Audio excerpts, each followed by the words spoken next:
Okay. Couple things. I talked to Career Services about the 3. In the grade book, there's 3 1 point out of 1 point quizzes that were in the syllabus for the resume, LinkedIn, and cover letter. And so to this point, what I did was I sent class rolls, and they're supposed to send me back in their records who's done what. And so then I will put them on there, and then you can take a look, and if there's something that's not there that should be there, you can email me. Basically, we have like till the end of next week to kind of get this all squared away. So if you haven't done any of those, then you should probably do them over the next few days into next week. I'll use the deadline of like next Friday is when I'll finally get all of the grades squared away. So if you've done it, if you've had it approved, then they should send me back that you've done it. And then if they send me back that you haven't done it and you have done it, we'll figure it out. Okay. Final exam is next Wednesday. The exam is the same for both of my classes, same day. So there won't be much of a lag time in between them, between the 2 exams. And I think that's it. Friday is reading day, when people are supposed to be reading. It's usually like sleep-in day, get caught up. I understand that. If you look at my schedule, you'll be able to see when I'll be around. I will be around. I can guarantee I'll be around in the afternoons on the weekend if you have any questions or want to shoot me emails. And then I'll be in next week as well. It's a sad time of the year because they pile in all of these. Every meeting they can possibly pile in, they're doing. So if you think you're getting squeezed at the end of the semester, everybody's getting squeezed at the end of the semester. But enough about me. So, last day. Let's talk about the important condensation reactions, and I'm going to hit, I'm not going to go super hyper speed here. It's just not going to be worthwhile. But I am going to hit some things that test writers love to include on tests. And what we talked about last time, we ended with taking an ester, taking 2 ester molecules and doing a condensation reaction. Well, it's not quite a condensation reaction, but we're going to do what's called the Claisen. And it is called Claisen condensation, although it doesn't quite fit that term. We're going to take and we're going to react 2 of these esters with our combination of alcohol and hydroxide. So remember, alcohol plus hydroxide makes a small amount of alkoxide. That alkoxide is going to come over and it's going to deprotonate some of the esters, so that I'm going to end up with the ester enolate, and that ester enolate is then going to react with some unenolized ester, so that the C- will come in and attack the carbonyl of the ester. And in that process, and I'm going to kind of rewrite this. So I'm going to start over here, and I'm going to write backwards. So I've got my CH, then my R, and then down here I've got my CO-, my OR, and my CH2R. So let me just put some numbers to this. 1, 2, and then down here 3, 4. So this is 1, this is 2, this is 3, and that's 4. So again, if I drew a dividing line here, the left-hand part of the molecule came from the enolate, came from the deprotonated ester, and the right-hand molecule is, after that R minus, attacks the carbonyl. So the 2-3 bond here is what I've formed. So then this pair of electrons tries to come back down. It can, because I can kick off the OR group, and when I do that, I end up making now a beta keto ester, because now it's got a ketone at the beta position. And even though this is historically called the Dieckmann condensation, my issue is that I've never produced water as a product, so it really isn't a condensation reaction. But nonetheless, this is what happens. So this is a twist. All the reactions today are going to have a little bit of a twist to them. But I'm always going to start by making the enolate first.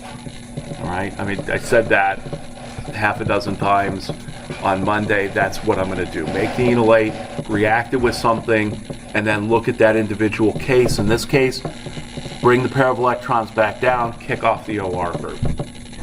So I'm going to make my beta keto ester. Okay, so that's where we were at on Monday.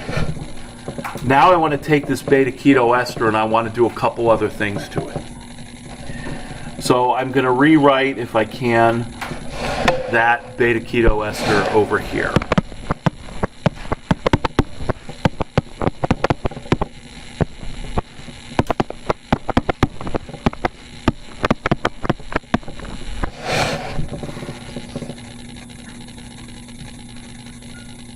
So again, here's my kind of dividing line here. Left hand came from the enolate, came from the deprotonated ester, the right hand after the attack. So the first thing I'm going to do with this Claisen product is I'm going to react it with H plus and H2O. Now you tell me what happens. I'm reacting an ester with acid and water. What kind of reaction is that?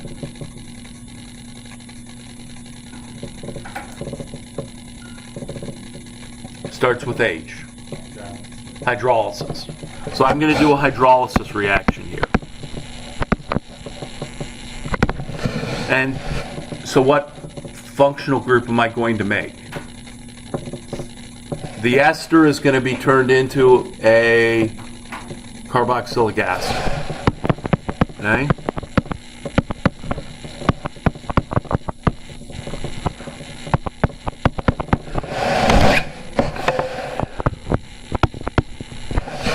So I'm going to turn the ester into a carboxylic acid by hydrolyzing it. Okay? It's a carboxylic acid derivative. And then what I'm going to do is then I'm going to heat this. So when I heat this, I'm going to do what's called a decarboxylation reaction, which means I'm going to lose carbon dioxide. Where am I going to lose the carbon dioxide from? I'm going to basically lose that part of the molecule as CO2. Bless you.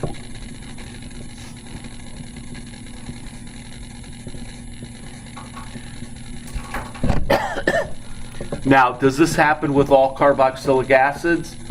No. This only occurs with carboxylic acids that have a carbonyl group at the beta position. So this is only a reaction of beta keto carboxylic acids. Why? Well, let me write this. I'm going to have a six-membered ring here. So let me take this carboxylic acid and rotate it so that it looks like this. Then down here I'm going to have my CH with my R group, and then over here I'm going to have my carbonyl.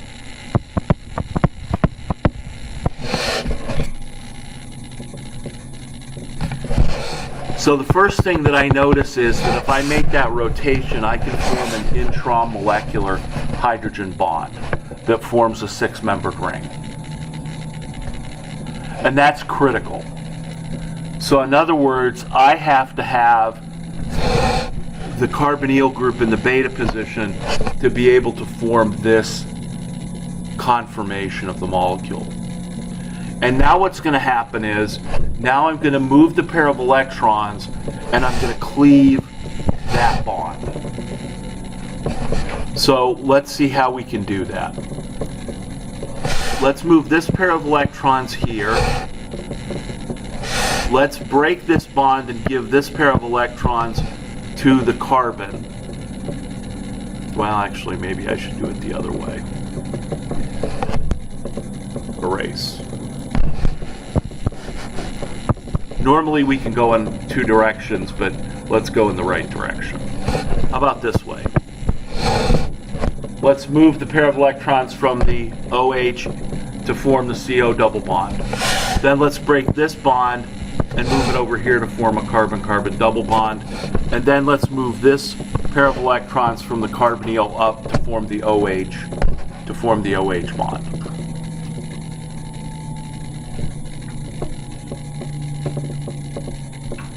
So if I do that, let me write over here what I'm going to end up with. I'm going to end up with the carbon dioxide, which I know doesn't look like this, but I'm going to kind of write this.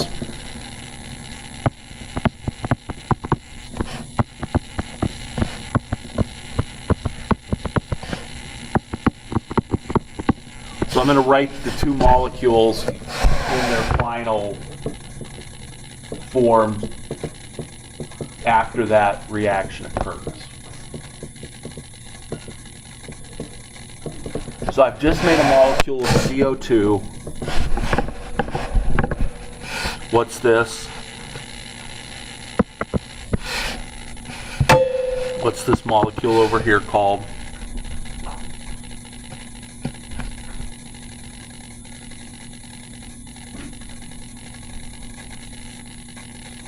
Starts with E. Katie. Enol. That's an enol. I hope you're kind of tired of this, because I am. Because I've said this, I don't know. It's been a lot of times that I've said these phrases. Hopefully they somewhat stick. My next question is an enol stable? No. What's it going to do?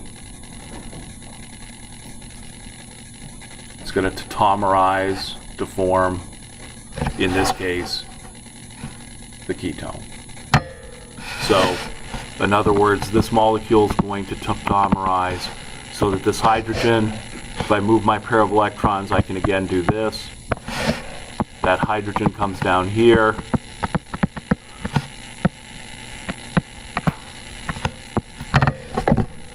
So that I form, as the final product of this decarboxylation reaction, the ketone.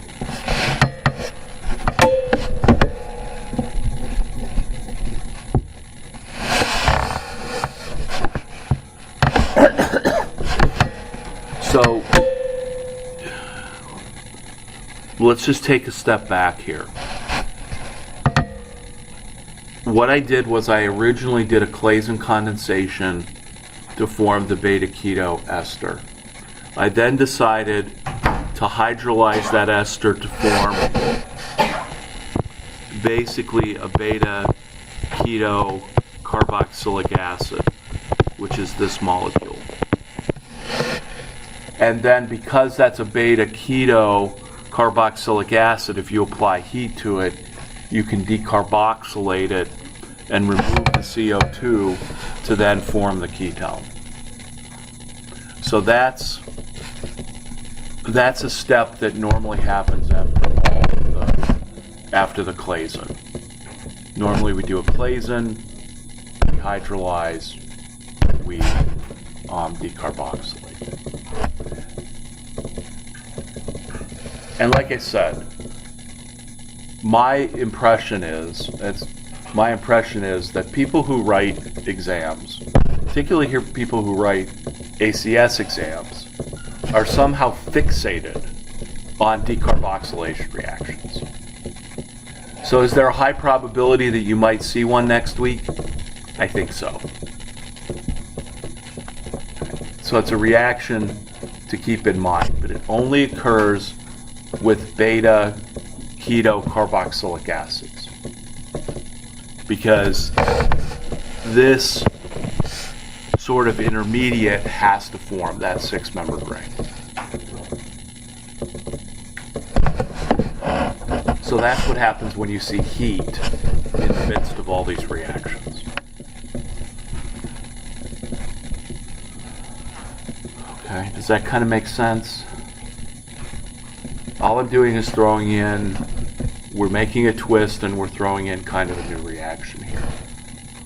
So that's typically what happens after Claisen, is that we form, if we hydrolyze it and we heat it, we end up with this as the final product. And the only way to figure that product out is to just kind of do the steps. Okay, so we end up with a lot of decarboxylation reactions. Can I do this in an intramolecular way? So in other words, could I create carbons I need?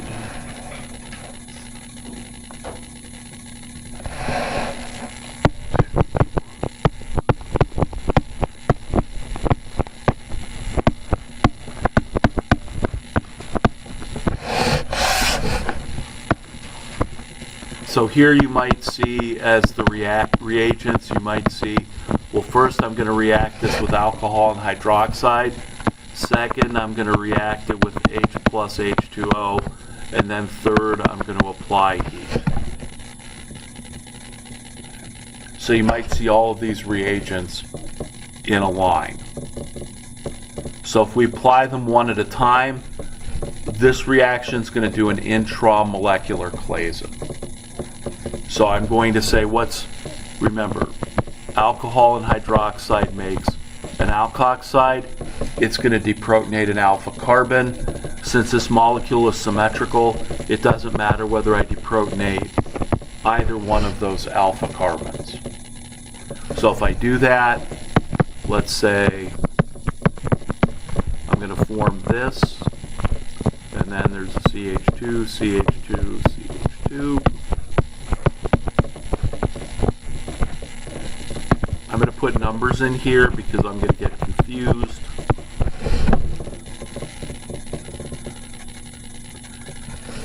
So this enolate's now going to attack this carbonyl over here, number 6, carbon 6. And what kind of ring am I going to make? Well, I'm going to have what? 1, 2, 3, 4, 5 carbons in that ring. So I'm going to make a 5-membered ring. And I can go ahead and number that from 2, 3, 4, 5, and 6. Carbon 6 is going to have an O- along with an OR group. Carbon 2 is going to have the Ester, the intact Ester functional group.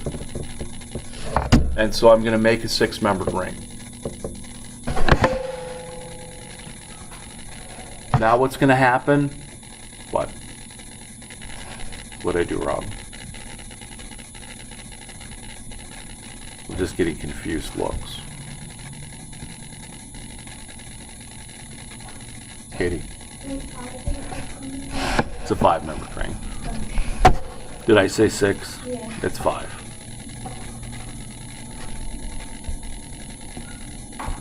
That's what I did wrong. So it's a 5-membered ring. How did I determine it was a 5-membered ring? Because carbon 2 because carbon 2 is going to react with carbon 6, and that's going to make a 1, 2, 3, 4, 5 member. So then this pair of electrons comes back down. What leaves? The OR group. And so in that 5-membered ring, I'm going to end up with a double bond and my C double bond OR group.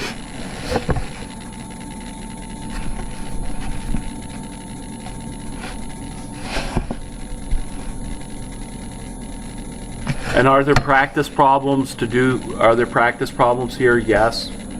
There's both some practice problems at the beginning of my handwritten part, first semester review problems that are in Monday's folder, as well as the copy of the ACS study guide problems.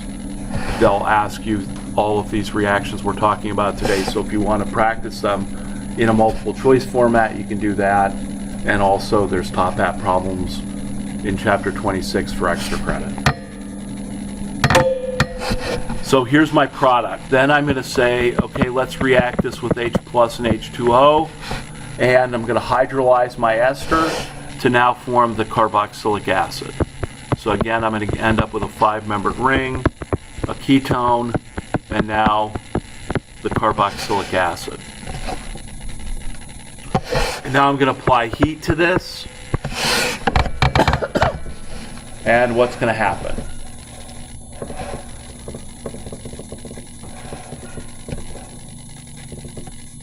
I'm going to, starts with D, I'm going to decarboxylate it so that I'm going to lose this, so that my final product is that I can make that, and I shouldn't have done that, because you're going to be like, how did the carbonyl move over there? So the carbonyl's there, and so I'm going to lose CO2 in my decarboxylation, and so I'm going to make that product.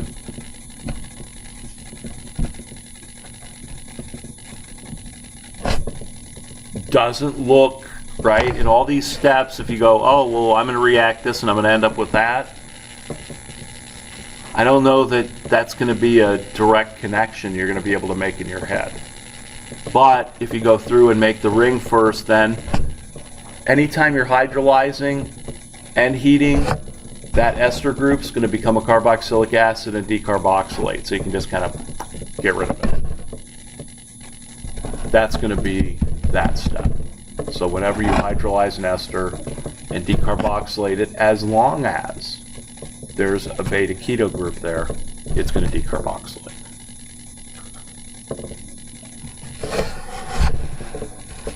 Does this have a name?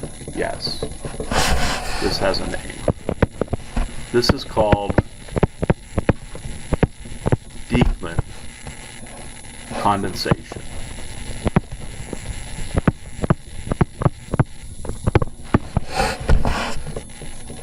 So apparently somebody gave Dieckmann credit for doing a Claisen reaction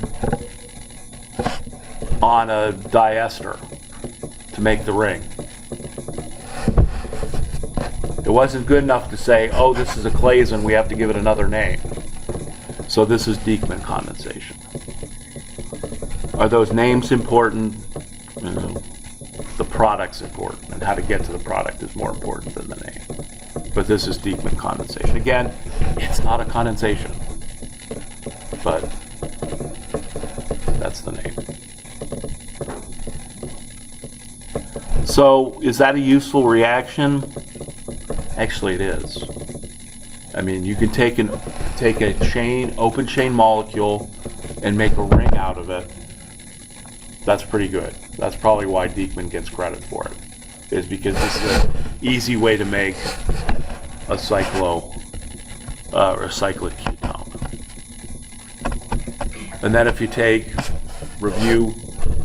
point of review, if I take this cyclic ketone and I applied a Baeyer-Villiger reaction to it with peroxy acid, I could then stick an oxygen in here and I could make a cyclic ester, which is called a lactone, which are important in making different kinds of naturally occurring products. So if we had more time, we might talk about the bigger perspective here, which is you put these reactions together in order to be able to make a drug or a naturally occurring product, but they all can kind of flow together to get you from one to that final product. So that's Dieckmann condensation. It's just nothing more than a Claisen on a diester that makes a ring. And it should be symmetrical. Because if this thing isn't symmetric, then you're going to get more than one product. What size rings can you make? 5 and 6. Can't make 4, can't make 7. So 5 and 6 are the best.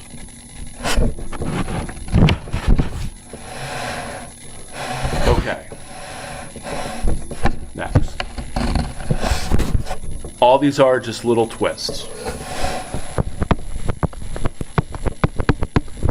But they all have a stupid name associated with them, which I'm not going to focus on the name other than say this is what the name is. All right, let's do this reaction. Let's treat a difunctional ester, but now a small difunctional ester with just one CH2 group in between the two ester groups. That's going to increase the acidity of that hydrogen and make it much easier to deprotonate. Since it now doesn't have just one ester, it's got two. So my RO minus is going to come in and grab that hydrogen, and I'm going to make the enolate.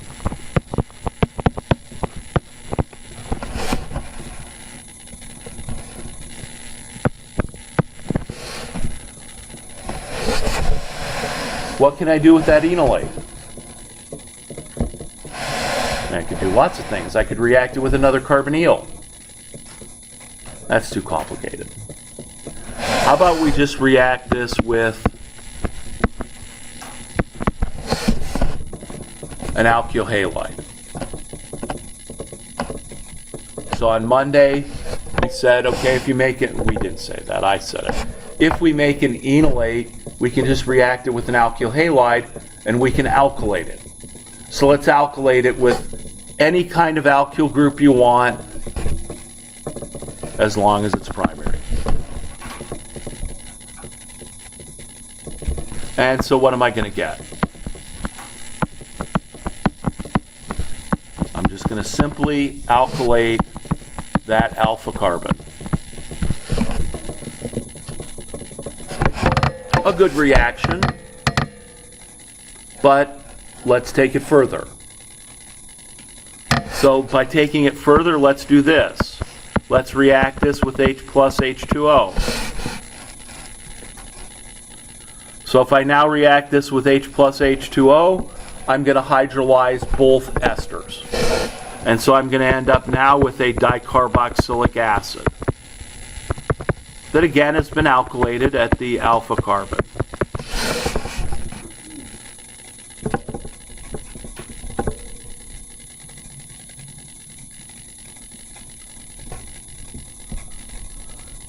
Now I'm going to modify what I said earlier, which is the decarboxylation needs to have a beta ketone. Yeah, not quite. It needs to have a beta carbonyl.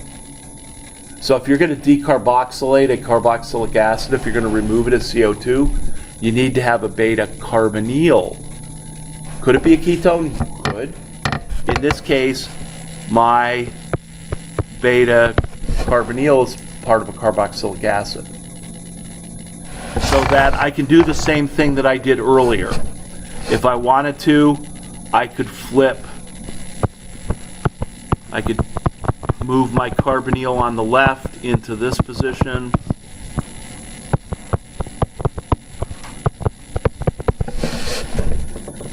So I can form this 6-membered ring. And now when I apply my heat, what's going to happen? I'm going to get the same movement of electrons that I had before. So I'm going to have this pair of electrons come down here, this pair of electrons go there. I'm going to break that bond, and then have that pair of electrons move up there.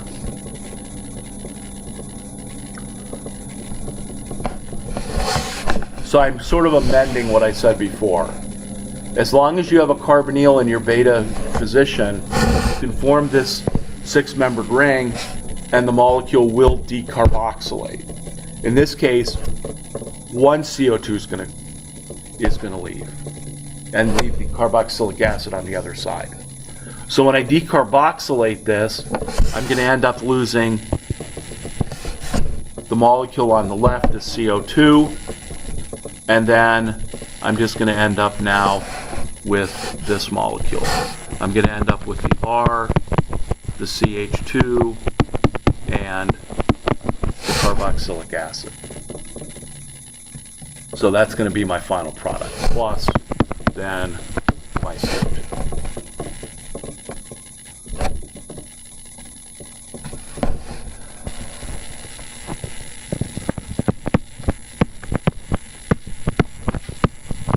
So you might say,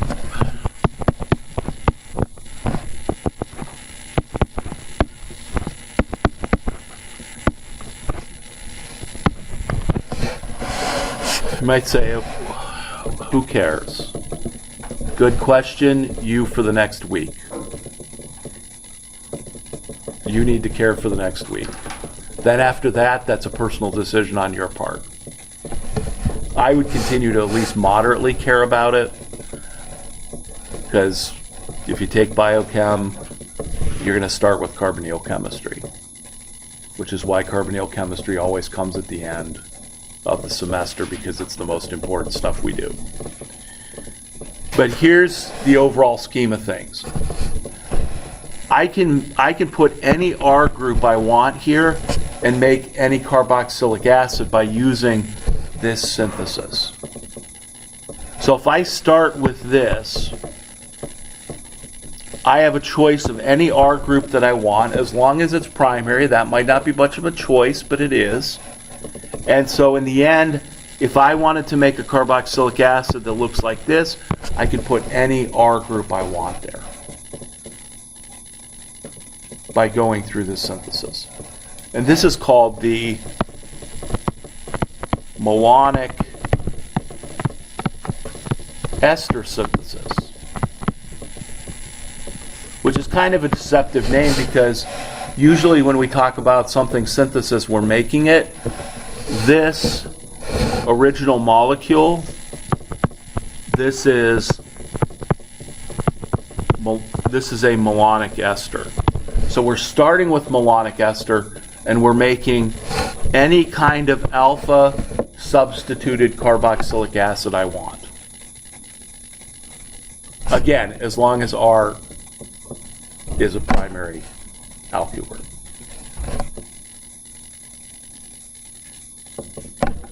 And this is malonic ester because back in the common naming of diacids, like with diacids, there's a whole system of, you start with what's called oxalic acid. We used oxalic acid in lab to get rid of the KMNO4, MNO2 brown stuff on the inside of the glassware.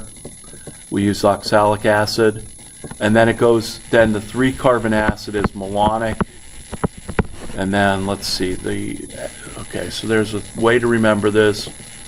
Oh my, such good apple pie is the way that you remember what the letters are, and then you have to know it's oxalic, malonic, succinic, glutaric, adipic, pimelic, I believe. So if you ever encounter that, somebody says, oh, adipic acid. Adipic acid is the 6-carbon diacid. It's used to make nylon, so it's kind of important, but you may have seen that before and then just skipped over it like I did. But that's where the name malonic acid comes from, because it's the 3-carbon acid. So with this synthesis then, I can make any alpha substituted carboxylic acid I want. And that's the importance of this. So again, make the enolate, alkylate it, hydrolyze the esters, and as long as there's a beta carbonyl, whether it's a ketone or a carboxylic acid, you can decarboxylate. And so in this case, I end up with just the alpha substituted carboxylic acid.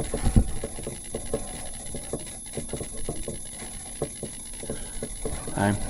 Again, kind of the same steps, just a twist.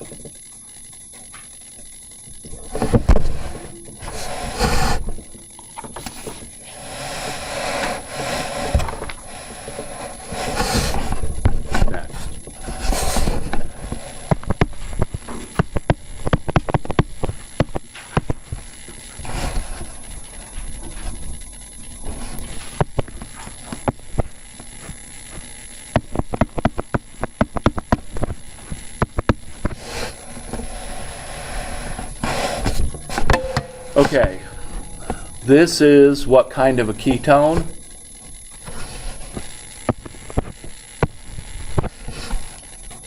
It's an alpha, beta, unsaturated ketone.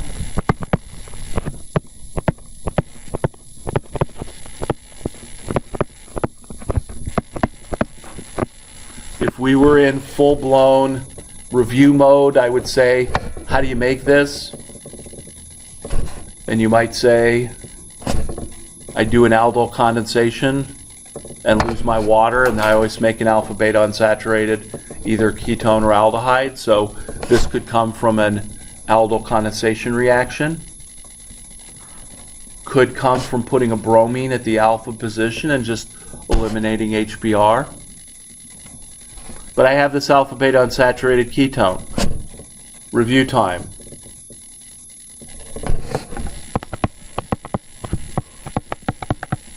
I know we don't have much time for review, but I'm going to squeeze it in anyway.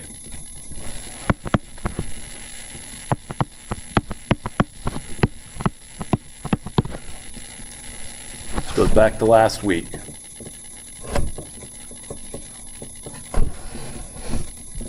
Which, if I add these two groups, they're going to add to different positions in this alpha beta unsaturated ketone. One is going to attack directly the carbonyl carbon, and one is going to attack the beta carbon. Which is which?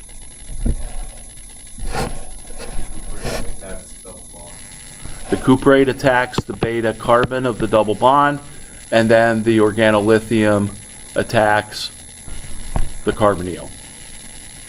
It attacks the carbonyl. Why? The way I suggested remembering this is that the organolithium is a harder, more reactive reagent. It's going to attack the carbonyl. The cuprate is a little bit softer, less reactive, going to react at the beta carbon, which is going to be called conjugate addition.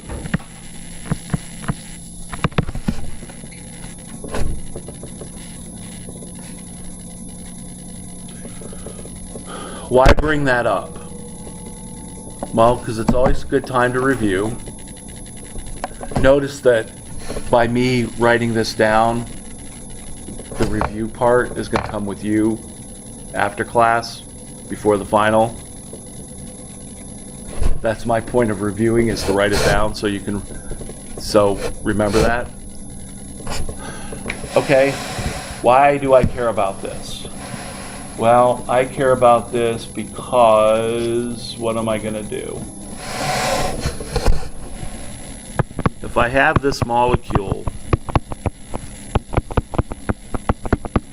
and I have a new nucleophile that I can make called the enolate,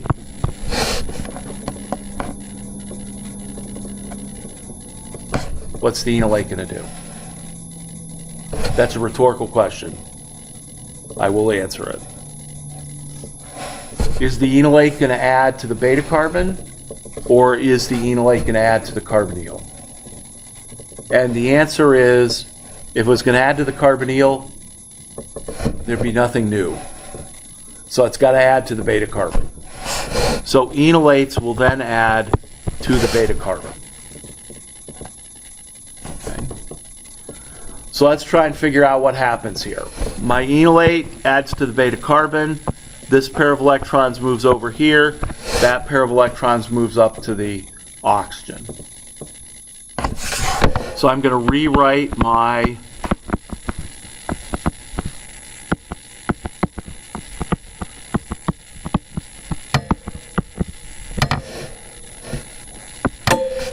that's my original alpha beta unsaturated ketone, and now down here I'm going to have my enolate.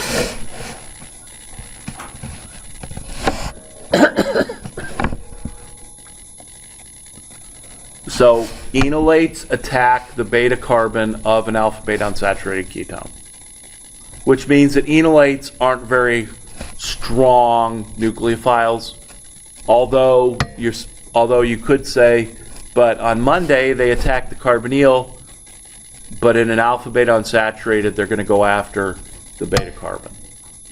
Okay, so you just kind of have to remember that. All right, so what did I just make? I just made an enolate. Another enolate, because I've got the double bond with the O minus. So then we dump in some H plus, and what's going to happen? If I dump in some H plus, I'm going to make, and I'm going to do something that, let's see.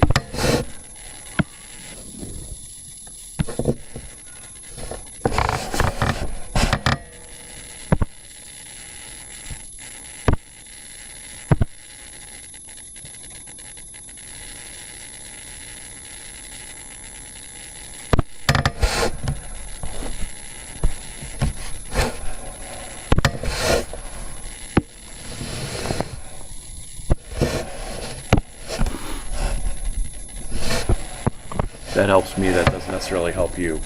But now what I'm going to do is I'm going to add H plus to that molecule.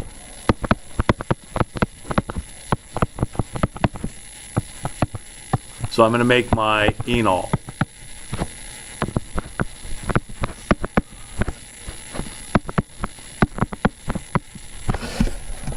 Is that enol stable? No. What's it going to do?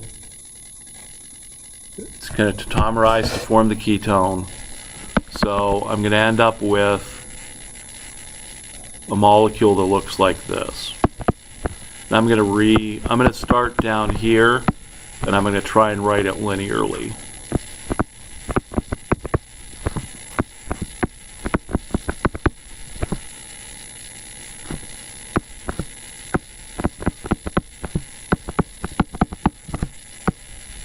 If you're unsure, always number it so that we can go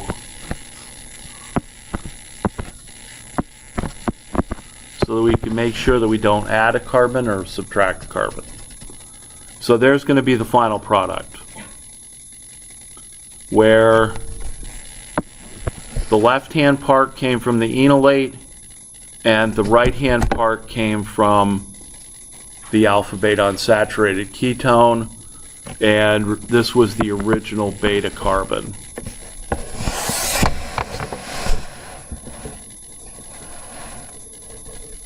And there's nothing else I can do with that molecule since it's an aldehyde.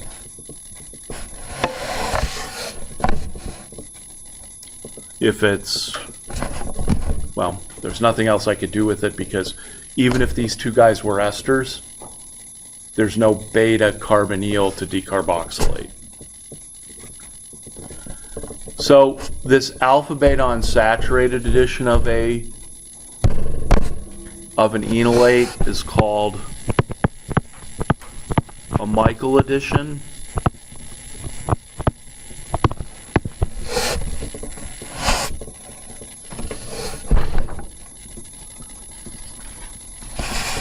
again, just a twist. But the thing to remember is the enolate will add to the beta carbon of the alpha beta unsaturated ketone. And also remember, Grignards or organolithiums add to the carbonyl. Cuprates always add to the beta carbon. Okay. The last one. Yay.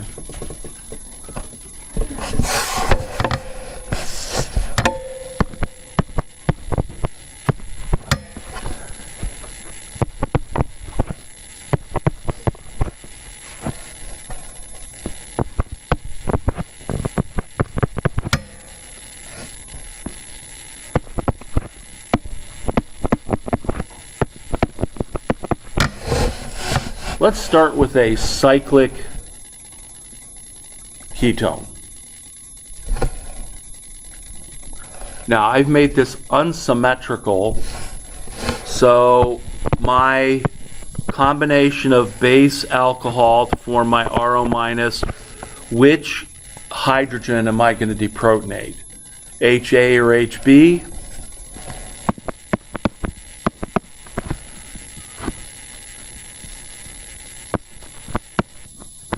I'm going to deprotonate HA because if I wrote out the double bonded form of the enolate,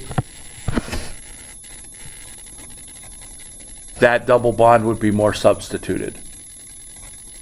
So when given a choice of removing HA or HB with alkoxide, you're always going to remove the most substituted, the hydrogen on the most substituted carbon, because that double bond of the enolate is more stable. All right, so I make this enolate.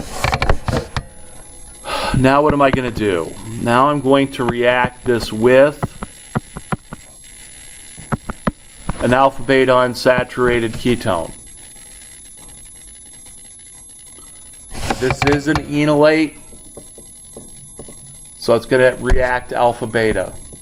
It's going to react to the beta carbon. So it's going to react here, pair of electrons moves there, pair of electrons moves there.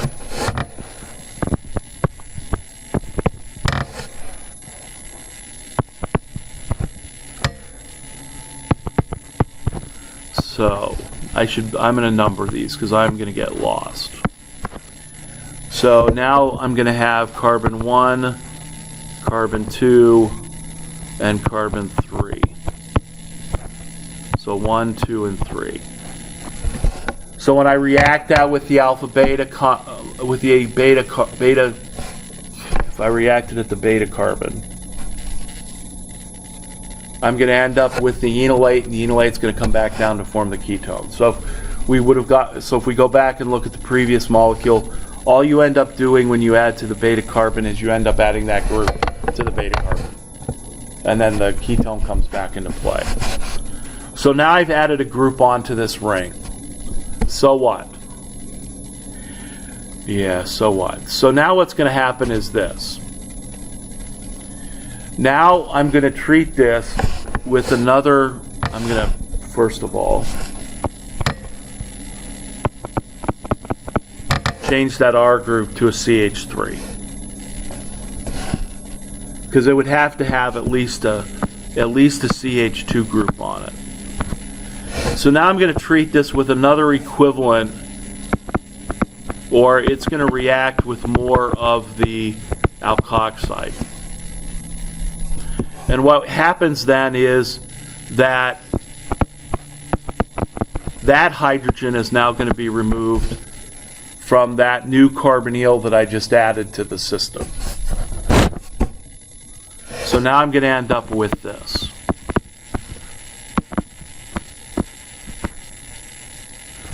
And I'm going to change my perspective here and go carbon 1, carbon 2, carbon 3, I know, and carbon 4.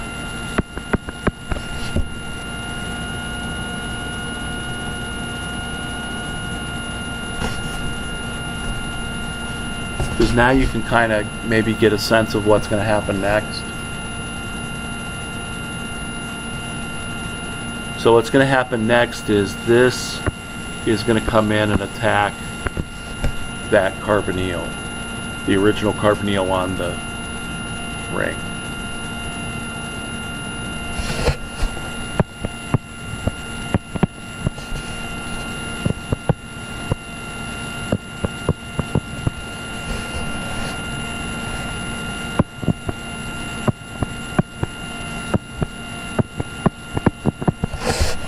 So that we end up with now a second 6-membered ring.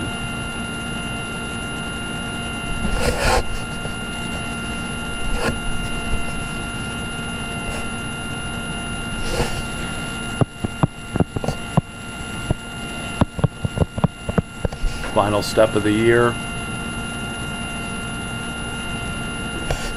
I'm going to lose water.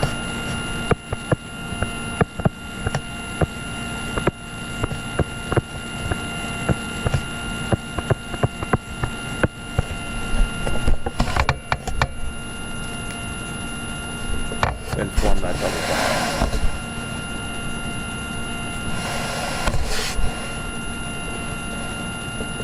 So if you start with a cyclic ketone and you react it with an alpha beta unsaturated ketone or aldehyde, well, actually it's got to be an alpha beta unsaturated ketone because you need this group on the other side. This is called Robinson annulation. All that means is it's a way for me to take one 6-membered ring and form a fused 6-membered ring on the other side. Why would that reaction be important? What kind of fused ring systems do we have in biochemistry? Steroids. And so this is a key reaction if you want to build up the ring system to make a steroid. And we're done. So, all right, if you have any questions, like I said, email me, come find me. I will be around. If not, I will see you next Wednesday. Well, earlier, maybe for lab, but